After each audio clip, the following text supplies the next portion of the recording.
Here's what most people remember about Primal Rage: dinosaurs and giant apes beating the crap out of each other. As a quick summary of the gameplay, that's fine. As a summary of the story, it's awful. Because underneath this savage fighting game is a surprisingly solid post-apocalyptic mythology. And right at the center of it is a god whose influence touches everything, who was meant to be the final boss, and who never actually appears. Let's go back to the beginning. A meteor hits Earth without warning. Tidal waves wipe out the cities. Earthquakes split the continents. Human civilization collapses in the event known as the Cataclysm, and the survivors are left with no technology, no government, and no idea of what comes next.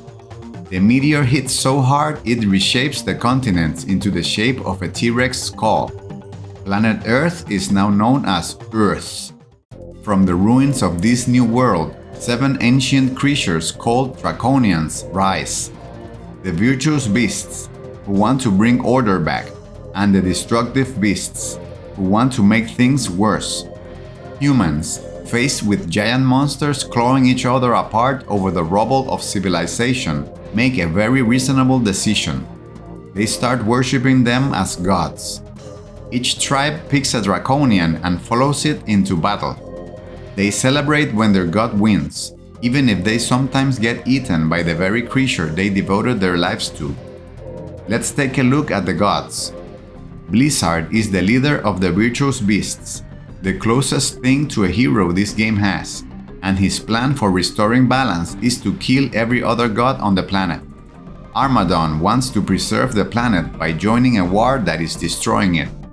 He knows it's contradictory, but he keeps fighting anyway. Talon protects his family by turning humanity into livestock. His clan lounges in the sun while people are kept as cattle or hunted for sport. Sauron is the god of hunger, and officially one of the good guys. He needs human flesh to stay immortal. His followers know this. They worship him anyway, living in constant terror of the thing they chose to serve. Chaos is the god of decay, but his origin is particularly bizarre. He was a human witch doctor who tried a spell to control human evolution.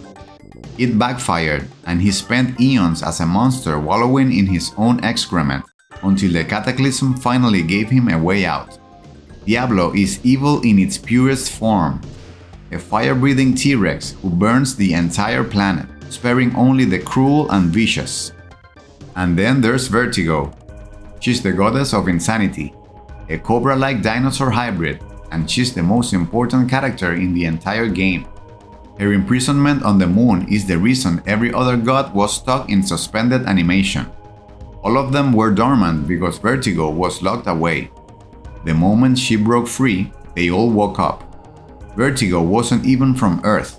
She's an ancient alien from another dimension.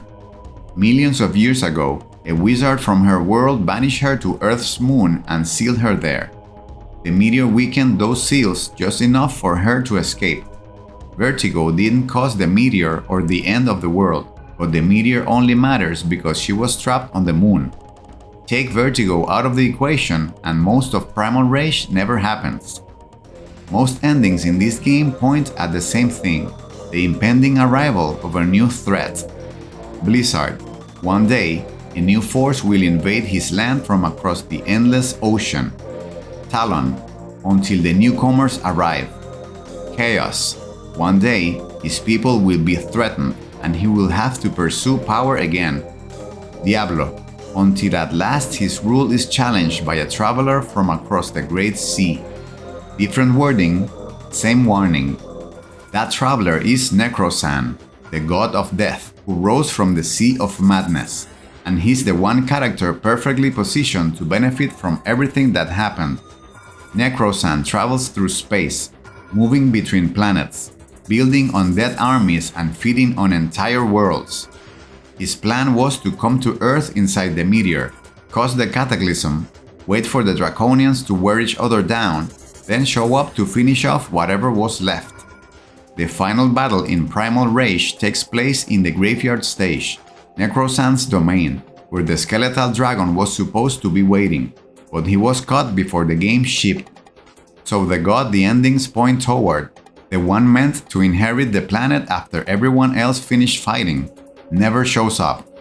Players fought through the entire roster, reached his doorstep, and found an empty house.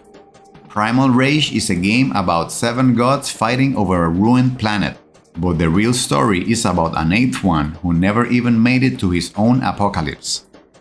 If you enjoyed this video and would like to support the channel, click the join button to become a member. See you next time! Oh!